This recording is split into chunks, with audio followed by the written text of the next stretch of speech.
Hello my dear students, एक बार फिर से आपका स्वागत है। और आज आपके लिए जो मैं क्वेश्चंस लेकर आया हूँ वो हैं चैप्टर नंबर 7 फ्लेमिंगो बुक से है। और इस चैप्टर के जो क्वेश्चन है सबसे पहला है द इंट्रो चैप्टर से, क्रिस्टोफर सिल्वेस्टर ने इसको लिखा है। इसकी कंप्लीट एक्सप्लेनेशन ऑलरेडी आपको दे चुका हूँ। जो फर्स्ट क्वेश्चन यहाँ मेरे पास है शॉर्ट क्वेश्चन, वो है Umberto Eco, with reference to the name of the rose, says, I think if I had written the name of the rose 10 years earlier or 10 years later, it wouldn't have been the same. What could he have meant? अब देखो उसके उम्बर्टो एको के कहने का मतलब क्या था कि अगर वो इस नोवेल को 10 साल पहले या 10 साल बाद पब्लिश करते तो इसका क्या था ऐसा रिस्पॉन्स ना होता। तो ये एक्चुअल में टेक्स्ट बुक में भी देखें तो वो कहते हैं कि मिस्ट्री है ये, लेकिन फिर भी कुछ अगर उसको डेप्थ लेवल पे देखें तो यहाँ आंसर ये बन सकता है इसका कि उम्बर्टो एको वो ये सजेस्ट करते हैं कि जो सक्सेस है उनकी बुक की द नेम ऑफ द रोज की वो लार्जली ड्यू टू टाइमिंग की वजह से है।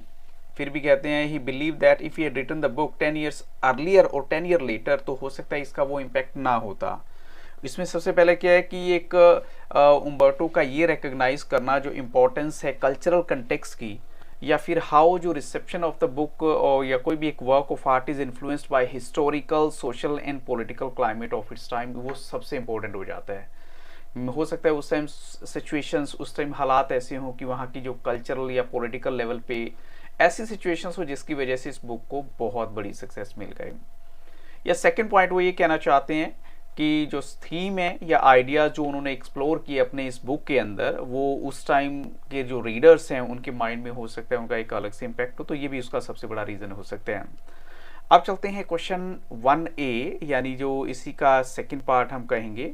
इसमें है डू यू थिंक उम्बर्टो को लाइक्स बीइंग इंटरव्यूड। आपको अपने रीज़न देने हैं, आपको लगता है कि उनको इंटरव्यू देना अच्छा लगता है। तो वैसे देखें जनरली अगर सेलिब्रिटीज़ की बात करें या जितने भी पब्लिक फिगर्स हैं तो वो अपने इस क्वेश्चन को उस तरीके से आंसर नहीं देना चाहते।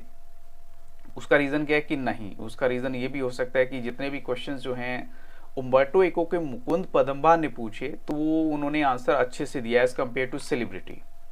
तो हम कहेंगे कि सेलिब्रिटी का तो ये नहीं था कि वो इंटरव्यू उनका लिया जाए, लेकिन जो इको ने अपने रिप्लाई दिए हैं उनको ऑनेस्ट बोला गया। मीन्स इको की जो honest way to answer all question so humbly, truthfully, sincerely and in great details, वो ये शो करता है कि उनको इंटरव्यू अच्छा लगता था। यानी सेलिब्रिटीज़ को तो नहीं लगता था, लेकिन उम्बर्टो एको ने जिस तरीके से हर क्वेश्चन का जवाब दिया तो उन्हें अच्छा लगता था। He doesn't mind sharing his secrets and experiences with the world. उनको इस बात का भी कोई बुरा नहीं लगता कि अगर वो अपने सक्सेस के सीक्रेट शेयर कर रहे हैं दुनिया के साथ, और कभी भी ऐसा नहीं लगा कि वो जल्दी में है इंटरव्यू देने के जवाब में। Question 2, how does Eco find the time to write so much. Eco को देखो अपना इतने बिजी शेड्यूल में भी टाइम कैसे मिलता है लिखने के लिए। तो इनफैक्ट ये कहेंगे वो हर सेकंड की वैल्यू करते थे, ईच एंड एवरी सेकंड। तो ये बहुत बड़ी बात है। ही यूटिलाइजेस इवन द इंटरस्टिसेस, जिनको कहते हैं एम्प्टी स्पेस, या फिर जो गैप्स होते हैं between any two pieces of literature written by him. और मोस्ट ऑफ अस क्या करते हैं, हम इस टाइम को इग्नोर कर देते हैं, लेकिन इको इस टाइम को अपना प्रोडक्टिव वे से यूज करते हैं। Thus he has found time to write a large number of works. ऐसे क्वेश्चन 3 है what was distinctive about Eco's academic writing style. Eco के एकेडमिक राइटिंग स्टाइल के बारे में कोई डिस्टिंक्टिव बात बताएं तो जो इको का स्टाइल है वो बहुत डिस्टिंक्टिव है। उसका रीज़न क्या है कि एक नैरेटिव, ऐसा लगता था कि नैरेटिव जो है वो लिखी गई है in a manner of a story. जो भी वो चीज़ नरेट कर रहे हैं उसको एक स्टोरी के तरीके से लिखा गया, और जो कि रेगुलर एकेडमिक स्टाइल से बिल्कुल हटके है, और इनवेरिएबली जो डीपर्सनलाइज्ड है एंड ड्राई एंड बोरिंग होता है तो उससे हट के है थोड़ा, क्योंकि इसमें जब आपने पर्सनल टच दे दिया तो इसमें आप खुद इन्वॉल्व हो गए। इवन उनकी जो स्कॉलरली वर्क्स हैं उसमें भी एक प्लेफुल और पर्सनल क्वालिटी है जो उनको अलग बनाती है। तो उन्होंने जो बुक्स लिखी हैं बच्चों के लिए वो भी नॉन वायलेंस को लेकर हैं, शांति को लेकर हैं, और साथ में वो अपने फिलोसफिकल इंटरेस्ट को भी जो उनके मन में रहते हैं वो एकेडमिक वर्क की हेल्प से या अपने नॉवल की हेल्प से उनको पा लेते हैं, मीन्स कंप्लीट कर लेते हैं, पूरा कर लेते हैं। अब देखो जैसे मेरे मन में कुछ रह जाएगा कि मैंने ये लिखा नहीं वो लिखा, लेकिन उम्बर्टो एको इस चीज़ को अपने मन में रखते, वो through the piece of writing उसको अपने पेपर पे प्रिंट कर देते जो भी उनके मन में आइडियाज होते हैं। Question 4, did उम्बर्टो echo consider himself a novelist first और एन एकेडमिक स्कॉलर। तो देखिए हम कहेंगे कि वो तो कहते हैं कि मैं एक एकेडमिक स्कॉलर पहले हूँ और नॉवलिस्ट बाद में, क्योंकि मैं नॉवल कब लिखता हूँ, सिर्फ संडेज को लिखता हूँ। तो वो आइडेंटिफाई करते हैं अपने आप को एकेडमिक कम्युनिटी से। एक ऐसे प्रोफेसर हैं जो एकेडमिक कॉन्फ्रेंसेस को अटेंड करते हैं, ना कि पेन क्लब्स की मीटिंग को। इनफैक्ट वो एक क्वाइट यानी ये कहें he was quite unhappy that the people refer to him as a novelist. उनको अच्छा नहीं लगता कि लोग उनको अगर नॉवलिस्ट के तौर पे जानते हैं, कहते मैं तो एक एकेडमिशियन पहले हूँ। क्वेश्चन 5 है what is the reason for the huge success of the name of the rose. अब देखो नेम ऑफ द रोज की सक्सेस का रीजन क्या हो सकता है, ये मैंने डायरेक्ट क्वेश्चन पूछ लिया। तो एक सीरियस नॉवल है और एक लेवल पे लगता है कि एक डिटेक्टिव स्टोरी है, लेकिन दूसरी लेवल पे देखें तो ये माइथोलॉजी या मेटाफिजिक्स की बात भी करती है। तो एक ऐसे टाइम पीरियड में लिखी गई है जो मेडिवल हिस्ट्री से रिलेटेड है, यानी जो 15-16 सेंचुरी का टाइम पीरियड है। एंड ऑफ कोर्स कुछ ऐसे भी लोग हैं जिनको सीरियस रीडिंग अच्छी लगती है, सीरियस बातें अच्छी लगती हैं, तो यट जो इसकी पॉपुलैरिटी है नॉवल की वो शायद मिस्ट्री है, और या भी ये कह सकते हैं कि जो टाइम ऑफ द पब्लिकेशन है ना वो फेवरेबल था उस टाइम, जिसकी वजह से इसको सक्सेस मिली होगी।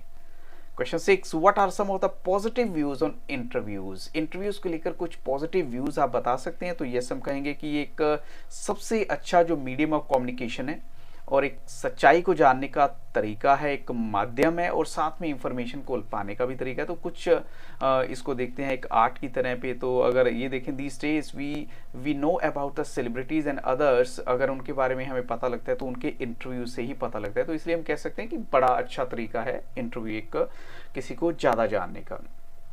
Why do most celebrity writers despise being interviewed? जो most of the celebrity writers हैं उनको इंटरव्यू देना अच्छा क्यों नहीं लगता? तो most celebrity writers despise being interviewed because वो इंटरव्यू को देखते हैं अनवारंटेड इंट्रूजन, यानी कोई उनकी पर्सनल लाइफ में आ रहा है, इंट्रूड कर रहा है बिना उनकी परमिशन के। वो कहते हैं कि ये उनकी डिमिनिश कर देता है, उनकी पर्सनैलिटी को अटैक करता है, और उन्हें लगता है कि वो बहुत सारे जो लोग तो वोंडेड हो जाते हैं, जख्मी हो जाते हैं इंटरव्यू से, एंड अपना लूज कर देते हैं एक पार्ट। तो वो ये भी कहते हैं कि एक इमोरल है, एक क्राइम की तरह अनैतिक है, अनवांटेड है, और साथ में अनवेलकम इंटरप्शन है उनकी लाइफ में। ये सारी नेगेटिव बातें उनके मन में रहती है। इसलिए सेलिब्रिटीज जो हैं, सेलिब्रिटी राइटर्स इंटरव्यू नहीं देना चाहती हैं। सेलिब्रिटी राइटर्स हम वर्ड ज़्यादा बेटर यूज़ करेंगे। What is the belief in some primitive cultures about being photographed? अब देखो पुराने टाइम में अगर किसी की फोटोग्राफ ले ली जाती थी तो उसको कैसा माना जाता था? तो वो कहते थे जैसे किसी ने उनकी सोल ही चुरा ली हो, यानी कंडेम्ड वो करते हैं फोटोग्राफी को, और वो एक सस्पिशन से देखते हैं। वो कहते हैं कि जैसे ये ग्राउंडलेस है, फॉल्स फियर है, और ऐसा लगता है जैसे उनकी सोल को रॉब कर लिया गया है जब उनकी फोटोग्राफ ली जाती है। क्वेश्चन 9 है What do you understand by the expression thumbprint on the windpipe? अब इस एक्सप्रेशन से हम क्या समझेंगे? तो सोल बिलो उन्होंने एक बार डिस्क्राइब किया था इंटरव्यू को as being thumbprint on his windpipe. इसका मतलब है कि he treated interview as a painful experience. कहते हैं बड़ा पेनफुल सा एक्सपीरियंस होता है, as something that caught him by his windpipe, यानी कोई चीज़ ऐसी जो उनको विंड पाइप को ना कैच कर लेती है, पकड़ लेती है, और उनका गला दबा देती है, स्क्वीज कर देती है, and left indelible thumbprint on that. तो इसका मतलब ये है कि जो इंटरव्यू है वो फोर्स करते हैं पर्सनल डिटेल्स की, यानी आपकी अपनी पर्सनल लाइफ से जब आपसे वो क्वेश्चन पूछते हैं तो वो इतना ही डिफिकल्ट हो जाता है जैसा कि सोल वेलो को उस टाइम फील हुआ होगा। जैसे वो कहते हैं कि ये अनडिजायरेबल, अनबियरेबल सा लगता है। Question 10 who in our today's world is our chief source of information about personalities. अब तो यहाँ ऑफकोर्स हम कहेंगे जो इंटरव्यूअर है वही तो एक चीफ सोर्स ऑफ इंफॉर्मेशन हुआ, जब भी पर्सनैलिटी की बात करते हैं, उनके इंटरव्यू की बात करते हैं। तो interviewer is the chief source of information today's world, और जो हमारी मोस्ट विविड इंप्रेशंस आती हैं हमारे कंटेम्प्रेरीज के, यानी कंटेम्प्रेरीज कौन होते हैं? जो हमारी सेम एज के लोग होते हैं। जैसे हम कहें कि आज के टाइम के जो सुपरस्टार हैं जो हमारे टाइम पीरियड में हैं, तो उनके इंटरव्यू से ही हम उनको जान पाते हैं। तो कम्युनिकेशन का एक मीडियम है बहुत अच्छा, एंड दस interviewer holds A position of power and influence. तो इसलिए हम कहेंगे कि इंटरव्यूअर के पास ना पावर और पोजीशन वाली उसकी जो बात होती है। क्वेश्चन 11 है what makes Eeco name very serious novel. क्या चीज़ है? अब देखो सीरियस इसलिए बोल रहा क्योंकि इसमें एक डिटेक्टिव टाइप की स्टोरी है एक लेवल पे, और ऐसा भी लगता है मेटाफिजिक्स, थियोलॉजी या मेडिवल हिस्ट्री, यानी ये 3-4 चीज़ें ऐसी हैं जो मिडल जो सेंचुरीज रही हैं उस टाइम लोगों को पसंद थी।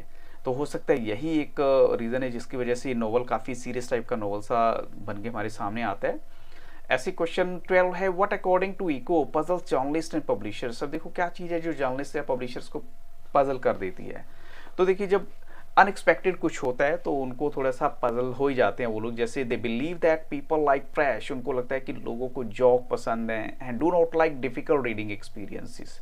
लेकिन जो नेम ऑफ द रोज है उसकी एक सीरियस वर्क होने के बावजूद भी 10 to 15 मिलियन कॉपीज सोल्ड हुई। ये लोगों को, जर्नलिस्ट को बड़ा सरप्राइजिंग सा लगा था, पब्लिशर्स को बड़ा सरप्राइजिंग लगा था, क्योंकि उम्बर्टो एको को भी सिर्फ 3000 कॉपीज़ का एडवांस दिया गया था, बट अकेले यूएस के अंदर ही 2 to 3 मिलियन कॉपीज सोल्ड हुई थी।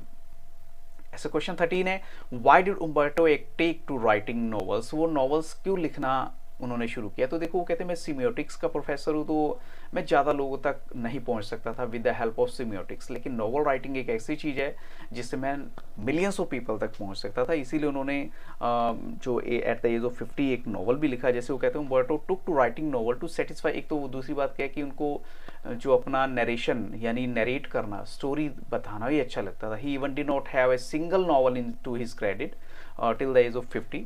तो जब कुछ कर नहीं रहे थे, he started writing a novel and moreover he thought that novels have more readership and could reach a larger audience. तो यही बात मैं आपको कर रहा था कि मोर रीडरशिप है और लार्जर ऑडियंस तक पहुंच सकते हैं। Question 14, what made Roland Barthes frustrated and what did he want to do. अब रोलैंड जो बार्थेस है वो एक्चुअली में उम्बर्टो एको के फ्रेंड थे और वो एक एसेज थे और वो चाहते थे कि वो नॉवल लिखे, लेकिन इससे पहले कि वो क्रिएटिव राइटिंग की तरफ बढ़ पाते तो उनकी डेथ हो जाती है, इसलिए वो उनकी जो इच्छा है वो मन में ही रह जाती है। क्वेश्चन 15 है, bring out Eco's humility and modesty as evident in the chapter. अब उनकी मॉडेस्टी और ह्यूमिलिटी बतानी, देखिए इसलिए बोला गया है, उनके लिए वर्ड यूज़ किया गया बिकॉज बड़े हम्बल हैं। जब उनसे क्वेश्चन पूछे जाते हैं तो he never try to avoid questions, और जो भी क्वेश्चन पूछा जाता है उनको सारे जवाब देते हैं। यानी Umberto Eco takes success in his stride and talks about the achievements in all modesty. बड़ी हम्बली जो हैं वो लोगों को इसका क्रेडिट देते हैं, उनकी capability of approaching difficult reading experiences, कि चलो मैंने जो कुछ भी लिखा लोगों ने इसे पसंद किया। And regarding doing so many things, वो कहते हैं कि देखो ये फॉलोशियस इंप्रेशन है, क्योंकि मैं तो एक ही टाइम में एक ही चीज़ कर रहा होता हूँ। लॉन्ग क्वेश्चन में देखें, the interview as a communication genre is here to stay, discuss with reference to the interview with Umberto Eco. अब देखो, एक कम्युनिकेशन जॉनर के कंटेक्स्ट में देखें तो वाकई कम्युनिकेशन का तो एक बहुत अच्छा मीडियम है इंटरव्यू। जैसे हम उम्बर्टो एको के बारे में इतनी सारी बातें जान पाते हो सिर्फ इंटरव्यू की वजह से। अगर इंटरव्यू ना कंडक्ट किया जाता उनका तो शायद हमें उनके बारे में ना पता लगता। जैसे the interview today is a communication genre that has come to stay, इसकी जो डिट्रैक्टर्स हैं मोस्टली सेलिब्रिटीज अगर देखें वो तो चाहते हैं कि इंटरव्यू नहीं होना चाहिए, लेकिन जो एक गुड इंटरव्यूअर है वो एक सोर्स ऑफ ट्रूथ हो सकता है, एक्सीलेंट मीडियम ऑफ कम्युनिकेशन हो सकता है। और अगर मॉडर्न वर्ल्ड की बात करें तो हमारे मोस्ट विविड इंप्रेशन जो हमारे कंटेम्प्रेरीज के हैं वो इंटरव्यू से ही आते हैं। इंटरव्यू से ही हम देखते हैं कि एको की जो डाइवर्स राइटिंग्स हैं, उनके इंटरेस्ट फिलॉसफी को लेकर, नॉन वायलेंस को लेकर या पीस को लेकर, वो सब जो भी उन्होंने लिखा वो सारा हमें with the help of this interview आते हैं। और इवन वो ऑनेस्टली बात करते हैं अपनी सक्सेस के बारे में जो भी उनको मिली है अपनी बुक में as a mystery, saying that it might not have sold so well in another time. तो अगर उनसे क्वेश्चन पूछे गए तो वो इरिटेट नहीं हुए, but he answered every question very well. So with these questions I stop the video, but this is not the end. More questions are coming to you and they will definitely help you. But one more thing that I want to add is that I have started giving you some videos on Viva based questions. So if you think you need some questions, do write me in the जो आपका जो इसमें part होता है, आप मुझे एक comment section में जाके जरूर बताइएगा। So thank you very much and have a very nice day.